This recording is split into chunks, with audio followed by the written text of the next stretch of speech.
Hey everybody, it's Rockula and welcome back to Rockula Retrospective. And this is a mid-season tag response video, and I'm doing this because basically we're just trying to keep ourselves amused until February when The Walking Dead comes back on again. And if you click on the annotation here, you can see the original tag video where I asked the questions. Now tonight's episode is coming from Secret Studios on a busy Monday night. And you might hear some of the band rehearsing downstairs in room 1 coming up through the floor. But this episode also features Professor Meat Pie. Not a real professor. And we have decided to do this tag response video in the form of a podcast because of one factor that's unavoidable. And if you didn't already know, I got a copyright strike for the live reaction video we did for the episode 8, and that means at this moment I'm restricted to the 15-minute format. So we figured the podcast would free us up to edit and or rearrange sections so that we can cram as much of it into a 15-minute time limit, or we may need to make this into a 2-part series, and still we're going to need to maximize the time. So I'm going to hand it over to Mr. Professor Meat Pie here to explain the rest of the situation. So, as most of you probably know, if you get hit with a copyright strike, there's a avenue you can go down through YouTube to contest it and counteract it. The problem is the only response that the copyright holder has to that is to sue you. So we've decided that our video is definitely not a copyright infringement. We've researched the situation and we are going to submit the counter response. So hopefully we'll be able to repost the initial response video that we got pulled down, as well as continue to post things longer than 15 minutes. Actually, that initial video, it's gone. Yeah. I erased it. But, But we just want to get it back so that, Rockula can keep posting, his videos. Over 15 minutes. Right, not be restricted to the 15-minute format, so we can continue to do live reaction videos after the mid-season break. But at the same time, if I don't see it as a complete disaster, and I see it almost as a challenge, but I've already talked about that. Let's get on with the tag review. Yes, sir. And here are the reviewers that I invited to participate. We've got 2 Dead Girls, Shannon Toohey, Hotel Angel, and Los Lobos Negros. I've been talking to Jessica from 2 Dead Girls, and she's just, she's got a family and it's Christmas, so sure. It's taken her a while. Rawrist is the only person that's put out a video so far, so all the rest of them, you guys need to get on the ball. And happy holidays. Yeah. Now snap to it. All right. So what we are doing here is we are going to ask these questions and answer them. And since Meat Pie is here, we're going to start off with Meat Pie's question, and that is: did Beth commit suicide by cop? Yeah. When Beth attacked Dawn, did she intend to die? And I did some research on this. I watched the episode a couple times, and I think so. I think there's an argument that says she did. I mean, all of her dialogue leading up to the last moments was very fatalistic. She lectures Dawn on the idiocy of thinking that things will ever get any better. She's suicidal by nature. She's done it before. 65% of all suicides are repeat attempters. When she sees that there's no way to end the conflict without either Dawn or Rick or who knows else dying, she makes a decision. She lamely tries to stab her, hits her in the body armor, forces the shooting, and realizes that will also. I think at the same time though, like I think when she went into it, she had a lot of this fatalistic kind of feeling, but I think she also might have sacrificed herself, knowing that if she taken one for the team, right, knowing that if she attacked Dawn and Dawn killed her, that the Rictatorship was gonna destroy Dawn for sure, and that would free everybody in the hospital to leave with Rick and the gang if they wanted. She knows that, so maybe it was like a sacrifice / suicide. But I definitely think that there was some conscious thought there that she was like, okay, this has gotten to a point where it's not going to go anywhere. I'm going to step in. I'm going to die, but it'll be better when I'm dead. Well, I can't accept the first part that she was suicidal. Yeah. But I can accept her taking one for the team. The sacrifice angle? Yeah. So my angle on it is just, I thought it was poor writing. Poor writing. I'm gonna take the jaded fanboy angle on this one. Character death ever. Well, I just think that somebody had to die. Right, and they were like, all right, spin the wheel. We can't kill Carol. Yep. That's it. And so she had to die. And let's face it, they didn't spend a lot of time developing her character. Yeah, I mean, that's honestly been one of the most difficult things for me watching the series, not to get off on a tangent, but it's like they can't put Daryl, Rick, or Carol in any kind of peril that I think... Daryl, Rick, and Carol in any kind of peril. They can't do that. Wearing gay apparel. Yeah, right. It doesn't... I mean, there's no tension there. I know that whatever it is, it's all going to work out.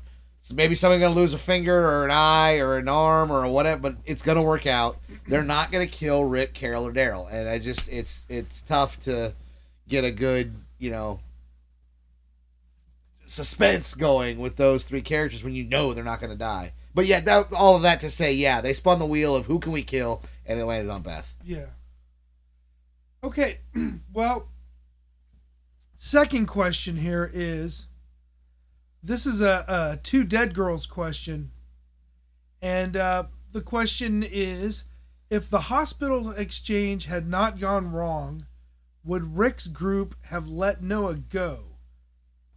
If not, would they have forced the issue? And if they would have let him go, would they have returned to rescue him? Now, I think that I would think that they would have done the latter just to keep people from dying. Just to get out of there and then come back later? Yeah, and I think that's what they would have done, is tried to come back and at least make it possible for Noah to escape. Maybe them come back and have a standoff and get him out of there, whatever. But I don't think that they would have put everybody's lives in danger.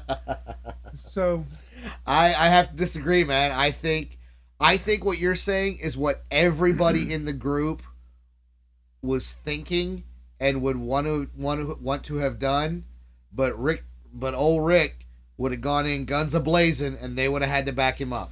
Well, the problem is everybody would have died. Right. And Rick, that's the whole point, is that he's gotten to the point where he has balance. If they'd have listened to him in the first place and done the assault on the hospital, they would have... That's what I'm saying. A lot more people would be dead, But that's his plan, is guns a-blazing. Well, he couldn't have done it at that moment with Dawn there. That's the point. Right. But yeah, coming back, that's the whole thing. So yeah, I definitely think that they would have at least tried to get Noah back at some point. Yeah, for sure that Noah's coming back. Yeah, for sure. So on to the next question here. We got Shannon Toohey, who asked, now that Beth is gone, which character who has died on the show do you miss the most? Now, I'm just going to say the populist answer and the quick answer, because everybody else is going to say it, and that is Herschel. And once again, I'm going to put a monkey in the wrench, man. A monkey in the wrench? A monkey in the wrench, dude. I'm going to say Merle. I miss Merle. Ooh. Because right before he died, man, he totally, he saw the light, and he was if he had lived, he would have been on the same road as Daryl, man. They would have changed together, and they would have been the badass brothers going down there. Oh, it would have been awesome. It would have been sweet, man. Okay. He'd have been off the meth. He'd have been thinking straight. He'd have seen, he'd have seen black people and white people working together and having awesome relations, and it would have been wonderful to see Merle continue on, man. Okay. Well, I'm gonna stick a pin in that in that pipe dream of yours, and suggest that Merle sacrificed himself because he knew he could never be a good person. Yeah, you're probably right. I mean, yeah. He did choose Motorhead as his death music. So that's who I miss the most, man. I miss Merle. I miss Merle, man. So the next question that Rawrist asked, I gotta say that very yeah. Basically, she's talking about how Gareth and Rick both said to different Bobs, "There's no turning back." Or you can't go back. Yeah, or you can't go back. Yeah. And she is suggesting that the writers are trying to get a parallel between Rick and Gareth. Now, I can see that, everybody's begging for the Ricktatorship, right. But I don't think that Rick is becoming like Gareth, because I think Gareth is twisted. And just like, I'm going to go on a tiny little sidetrack here, but that's the difference between Rick and the governor, or Dawn, or Gareth. And that is, he went through his little telephone phase real quick, and then he got back on track, right? Right. But what you got here with all three of the major villains in this is that they're all twisted, and they have this weird duality about their sense of morality. Absolutely. And that's how Rick cannot become like Gareth. But I think that I think that she's touched on something that's really good, where I think the writers are trying to show that Rick and Gareth are very similar. They both but what it shows to me is, along what you were saying, is that it's that one decision, that one choice that you make, that with the moment that you decide that okay, F it, the zombie apocalypse it wins. I'm gonna be the bad guy now. I'm gonna cut people's heads off and put them in tanks. I'm gonna eat people. Whatever the decision is. If Gareth hadn't made the decision to be the cannibal, he'd be like Rick. If Rick had made a decision to be a cannibal, he'd be like Gareth. I think that's what they were trying to show. That they're similar characters, but it's just like how easy it is in the zombie apocalypse to just make that slip. You just said a word, that wrong choice, and I'm going to change the connotation, and that word is character. Yeah, because Rick obviously has more character. Sure. Than Gareth does. Sure, absolutely. And I'm sure, Rick didn't see all of his loved ones raped and tortured and everything, but at the same time, he had enough character in the first place not to put himself in the danger that Gareth did by being idealist. So yeah. No, I'm not saying they're alike. I'm just saying I think that they were trying to show how easy it would be for one to turn into the other.